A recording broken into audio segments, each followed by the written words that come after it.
Bismillahirrahmanirrahim. Assalamu alaikum and hello everyone. This is Hamayu, and in today's video I'll be talking about the Pakistan economy during the financial year 2019 and 20. All of the information that I've gathered and I've compiled in this short presentation are actually taken from the Pakistan Economic Survey that was actually presented month ago by Abdul Hafiz Sheikh. You all know him, who he is.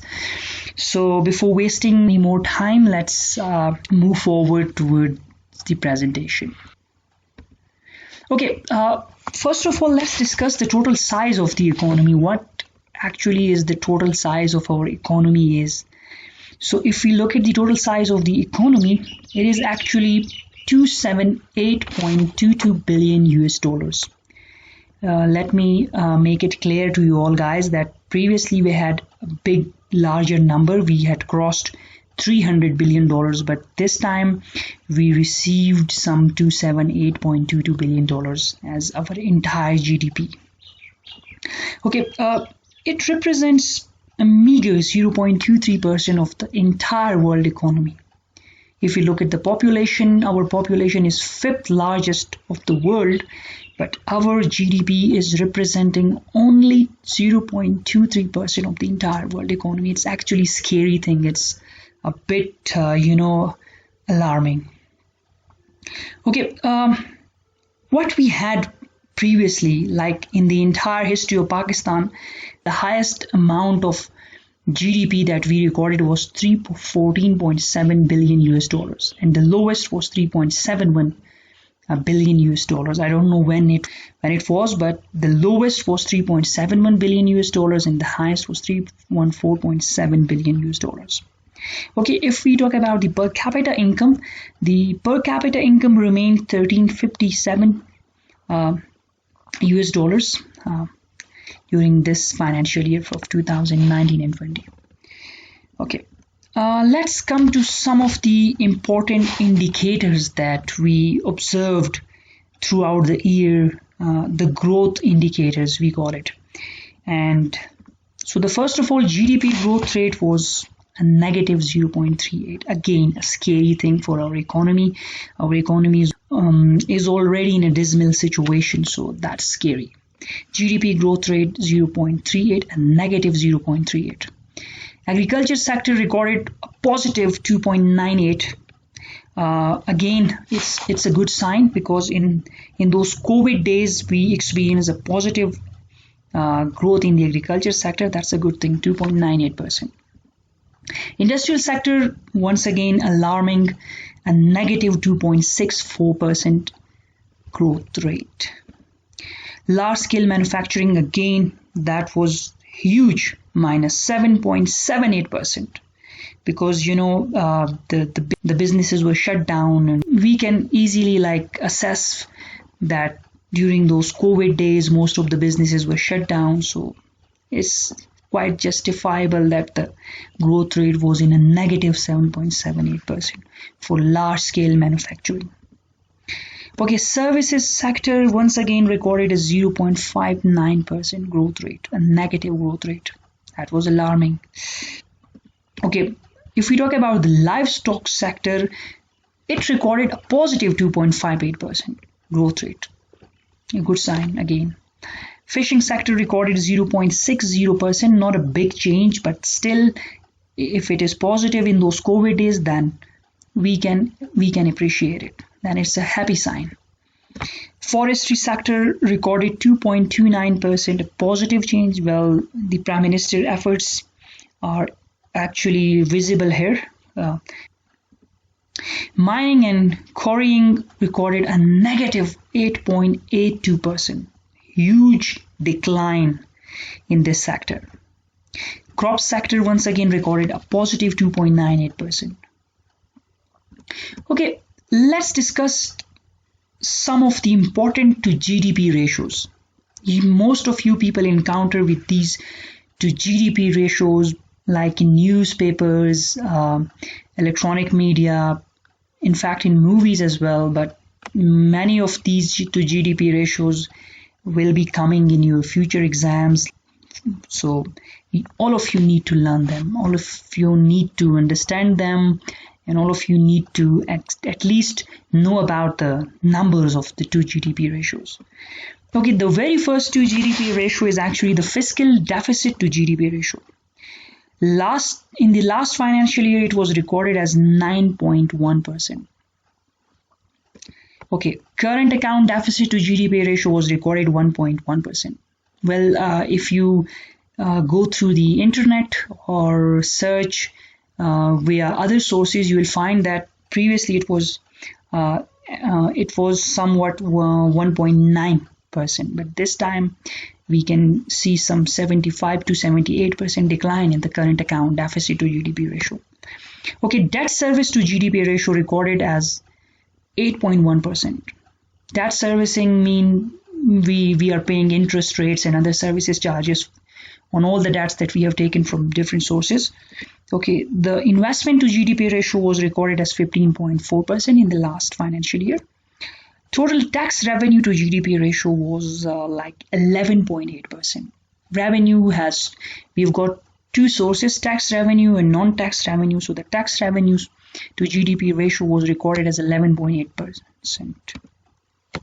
Public expenditure to GDP ratio was recorded as 22%. If we talk about current expenditure to GDP ratio, that was 18.7%. Development expenditure to GDP ratio was recorded as 3.1%. Public expenditure is actually divided into two separate groups. That is current expenditure, which was recorded as 18.7% of the GDP, and development expenditure was recorded as 3.1% of the entire GDP. Okay, let's continue with more important to GDP ratios. Non-tax revenue to GDP ratio was recorded as 1.1%.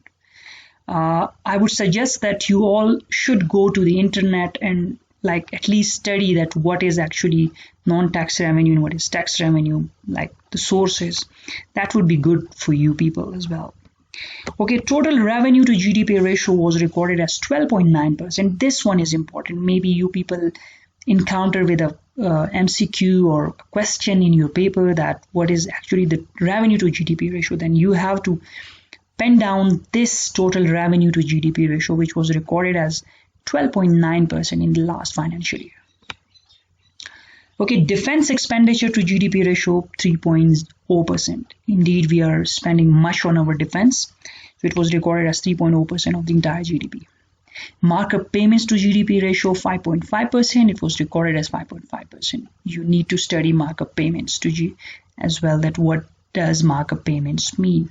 Okay, primary balance to GDP ratio 3.5%. Again, it's important. I won't go in details. I would like you people to study by your own that what does primary balance mean. Okay, gross public debt to GDP ratio. It is important indicator. You might encounter with a question like what is the debt to GDP ratio? So this is exactly the debt to GDP ratio, which is 86.1%. That's alarming and scary for our already like dreadful economy. Okay, government debt to GDP ratio was recorded as 77.7%. There is a difference between gross public debt and government debt. You need to study it by your own and search what is the difference. Okay, revenue balance to GDP ratio was recorded as 5.7%. Okay, let's discuss taxes. What are the sources of taxes? How much we collect via different types of taxes. So if we look at this table, we can easily see that the total FBR revenue recorded like that was actually collected during the last financial year was 3828.5 billion Pakistani rupees, the total revenue. If we bifurcate them in the direct and indirect taxes, the direct were 1445.5 billion Pakistani rupees and indirect were 2383 Pakistani billion rupees. Okay, so if we I've also shown the percentage wise bifurcation as well.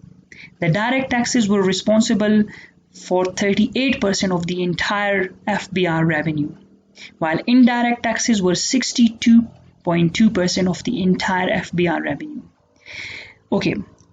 The indirect taxes are further classified into three types like customs, sales, and excise. In excise, the FBR collected some 685.6 billion Pakistani rupees, and in sales, they have collected some 1459.2 billion Pakistani rupees, and in excise, they have collected some 238.2 billion Pakistani rupees. So once again, we are collecting more via indirect taxes rather than direct taxes. So if we move on to the progressive taxation system, then we should go towards the direct taxes, because we are collecting only 38% via direct taxes and some 62.2% via indirect taxes. That's once again scary. Okay, let's discuss something about money and credit. What do we have in the economic survey of 2019 and 20 on money and credit? So, policy rate remains 13.25% as per July 2020. Well, you have seen it a lot during the news that in the last few months of COVID days, we experienced some 3 to 5 times changes in the policy rate. So you people should visit the State Bank website and see what are the situation right now while you people are watching this video. So in July 2020, it remained 13.25%. Okay, private sector credit remained 693.5 billion Pakistani rupees, while consumer financing experienced 9.0% increase in the last financial year of 2019. Okay, currency in circulation. Currency in circulation is actually the liability of central bank. Currency in circulation remained 495,039 million if you convert it into billion, then it is actually 4950 billion Pakistani rupees.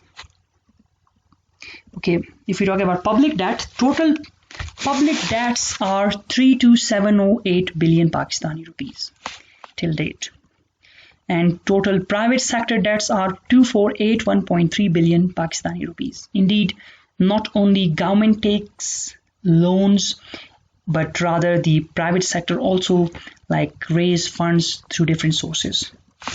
Okay, debt from IMF are actually 921 billion Pakistani rupees.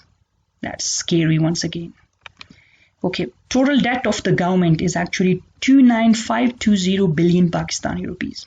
Well, there is a slight difference in the public debt and the total debt of the government. You can search it and find out that what actually is the difference between these two, and you can pen down it in the comment section as well. Okay, public debt continues. Okay, total external debt are 12,729 billion Pakistani rupees. Well, there is always two sources of debt financing. Government can finance from domestic sources and from external sources like from other countries. So the external debt are actually 12,729 billion Pakistani rupees. Total domestic debts are 22,478 billion Pakistani rupees. Well, one thing I forgot to mention is you should have a pen and paper to record all these bullet points while studying for your exams. Okay, public debt continue. Let's discuss the structure of debt via currency. What is the currency wise bifurcation of the debts, that how much we have raised or how much we have to pay via the different currencies. So if we discuss in PKR, we have raised some 65.2% of the entire debt. In American or US dollars, we have taken some 20% of the entire debt. So in Pakistani currency, we will pay some 65.2% of the entire debt, and in the US dollars, we have to pay 20% of the entire debt. Special drawing right, we have raised 8.90%. In Japanese yen, we have taken some 3.90% of the entire debt, and in the euro currency, we have taken some 1.90% of the entire debt. Okay, let us discuss education. What is the status of education in our country? Literacy rate remains 60%. Again, we experienced a sharp increase in the literacy rate because previously it was recorded as 57%. Okay, literacy rate for male was recorded as 71% during this year, and literacy rate for female was 49%. So we can see the gender difference. Okay, for rural area it was recorded as 51%, and for urban area it was recorded as 74%. Okay, inflation, once again an important indicator. The CPI national level inflation that was recorded during April 2020 was actually 8.5%. Let me tell you one thing, that inflation too changes rapidly, like it can change on monthly basis or weekly basis, so you have to search it sequentially. So CPI national level inflation that was recorded during April was actually 8.5%. CPI urban during April 2020 was recorded 7.7%, and rural was actually recorded 9.8%. Okay, core inflation during July 2019 to April 2020 was recorded as 8.250%. It is actually the average of all the inflation rates that was recorded during the time period of July 2019 to April 2020. Okay, let's discuss population, labor force, and employment. Once again, three of the most important indicators. Okay, total population remained 211.17 million during the 2019. It was actually recorded in population density. We have 265 per square kilometer, like in a single square kilometer, some 265 people are living. Okay, ninth largest labor force. Pakistan has the ninth largest labor force with 65.5 million people. So it is a good sign. Okay, unemployment rate was recorded as 5.8% during the last financial year. Trade and payments. Total exports were recorded as $17.4 billion during the July to March period. July 2019 to March 2020. Total exports were recorded as 34.79 billion US dollars. Current account deficit was recorded as 2.768 billion dollars, while trade deficit was recorded as 17.39 billion dollars. Thank you very much for watching this video.